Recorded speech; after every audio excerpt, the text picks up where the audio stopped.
ഓം ശാന്തി. മനസ്സിനെ നാലു ഭാഗത്തു നിന്നും ഉൾവലിച്ച്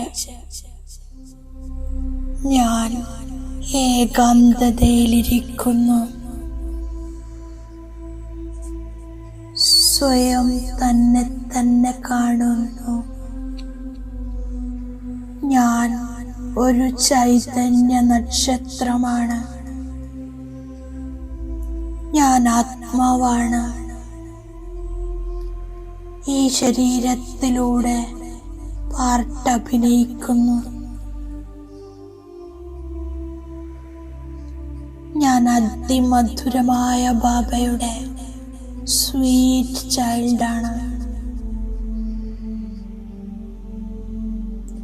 ഞാൻ സദാ ഓർമ്മയിലൂടെ ബാബയോട് കണക്ട് ചെയ്തിരിക്കുന്നു.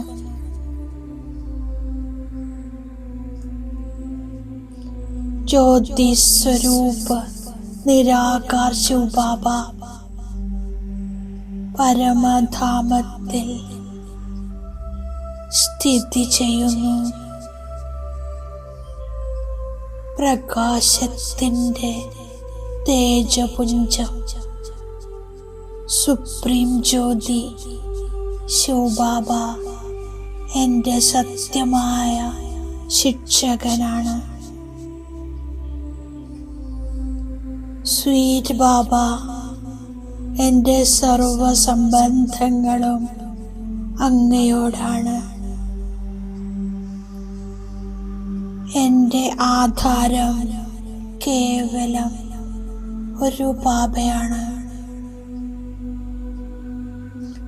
ബാബയുടെ ഓർമ്മയാണ് എൻ്റെ ഹൃദയത്തിൻ്റെ ആധാരം.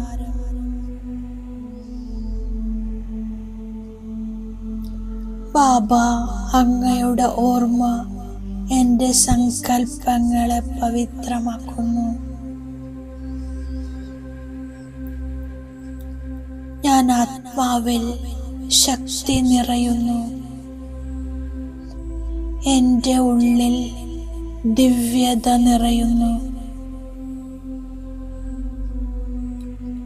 ഓരോ ശ്വാസത്തിലും, ഓരോ സെക്കൻഡിലും, ഓരോ സങ്കല്പത്തിലും കേവലം ബാബ ബാബ. ഞാൻ ആത്മാ ശിവബാബയുടെ ഓർമ്മയിൽ ലവ്ലീനമാണ്. എൻ്റെ സ്മൃതിയിൽ കേവലം ഒരു ബാബ മാത്രമാണ്.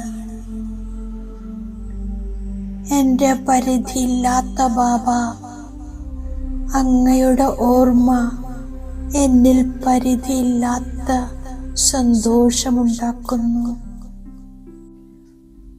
ബാബ, അങ്ങ് സദാ എൻ്റെ കൂടെയാണ്. ഞാൻ ഒരിക്കലും തനിച്ചല്ല. അങ്ങയുടെ ഓർമ്മ എൻ്റെ ശക്തിയാണ്. ഓരോ സംബന്ധത്തിലും ഞാൻ ഓർമ്മയിലൂടെ ബാബയോട് കണക്ട് ചെയ്തിരിക്കുന്നു. ബാബയുടെ ഓർമ്മ സദാ എൻ്റെ കൂടെയുണ്ട്. ഞാനിപ്പോൾ ഓർമ്മയുടെ യാത്രയിലാണ്.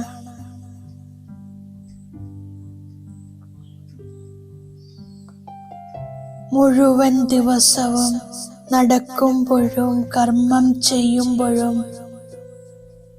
ഞാൻ ഓർമ്മയിലിരിക്കുന്നു. ഓർമ്മ തന്നെയാണ് സത്യമായ ശക്തി, സത്യമായ യോഗം, എൻ്റെ സുരക്ഷാ കവചം. ഈ ഓർമ്മയിലൂടെ ഞാൻ ലക്ഷ്യത്തിലെത്തും.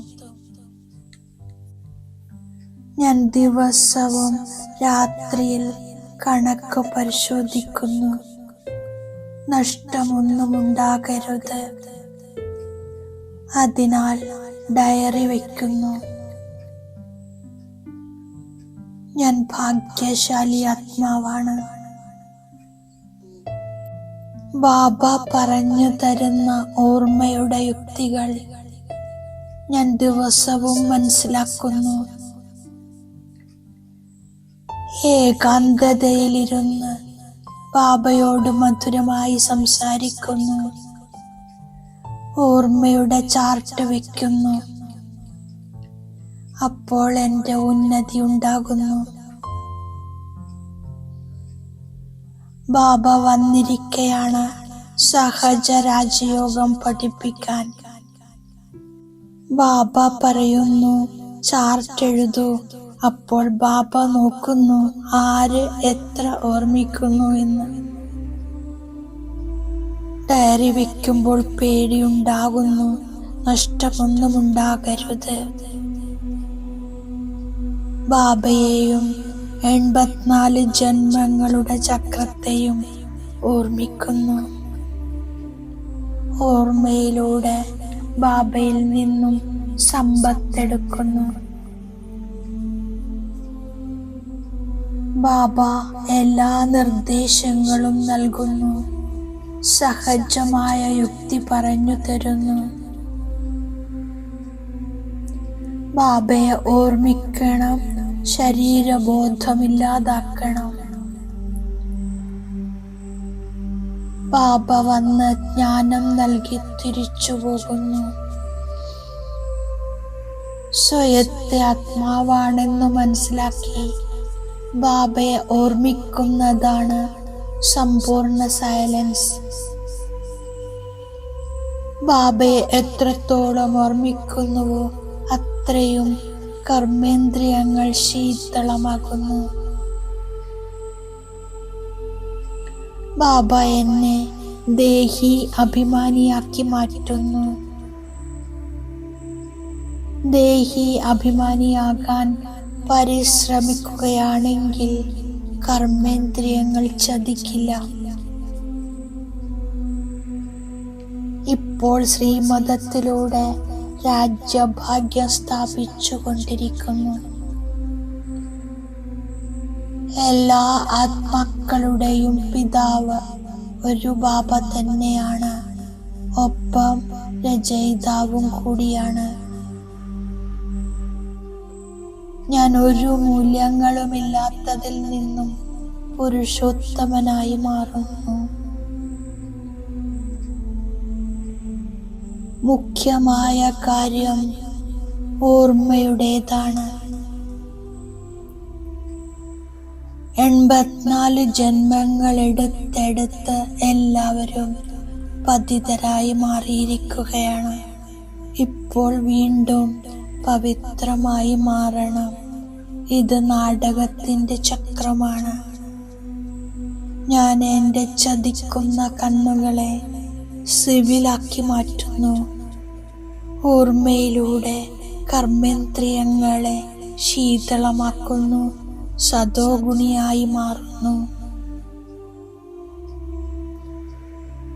ജോലിക്കാര്യത്തിൽ നിന്നും സമയം കണ്ടെത്തി ഏകാന്തമായിരുന്ന് ബാബയെ ഓർമ്മിക്കുന്നു.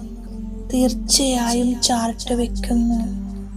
സഹനശക്തിയിലൂടെ അവിനാശിയായതും മധുരമുള്ളതുമായ ഫലത്തെ പ്രാപ്തമാക്കുന്ന സർവരുടെയും സ്നേഹിയായി ഭവിക്കൂ. ഇത് ബാബ തന്നിരിക്കുന്ന വരദാനമാണ്. സഹിക്കുക എന്നാൽ എല്ലാവരുടെയും ഹൃദയത്തിൽ സ്നേഹത്തോടെ ജീവിക്കുകയാണ്. സഹനശക്തിയുടെ ഫലം അവിനാശിയാണ്, മാധുര്യമുള്ളതുമാണ്. ദയാഭാവം വെക്കുന്നു. അതാണ് സേവന മനോഭാവം. സേവന മനോഭാവമുള്ളവർ സർവരുടെയും ദുർബലതകളെ ഉള്ളിലൊതുക്കുന്നു. കഴിഞ്ഞുപോയതിനെ മറക്കുന്നു. കഴിഞ്ഞ കാര്യങ്ങളിൽ നിന്നും പാഠം ഉൾക്കൊണ്ട് ഭാവിയിൽ ജാഗ്രതയുള്ളവരായി മാറുന്നു. ബാബ പറയുന്നു, തീവ്രമായ മനസ്സാ സേവനം ചെയ്യൂ. യോഗത്തിന്റെ ശക്തികളെ ഉപയോഗിക്കൂ. ഓം ശാന്തി.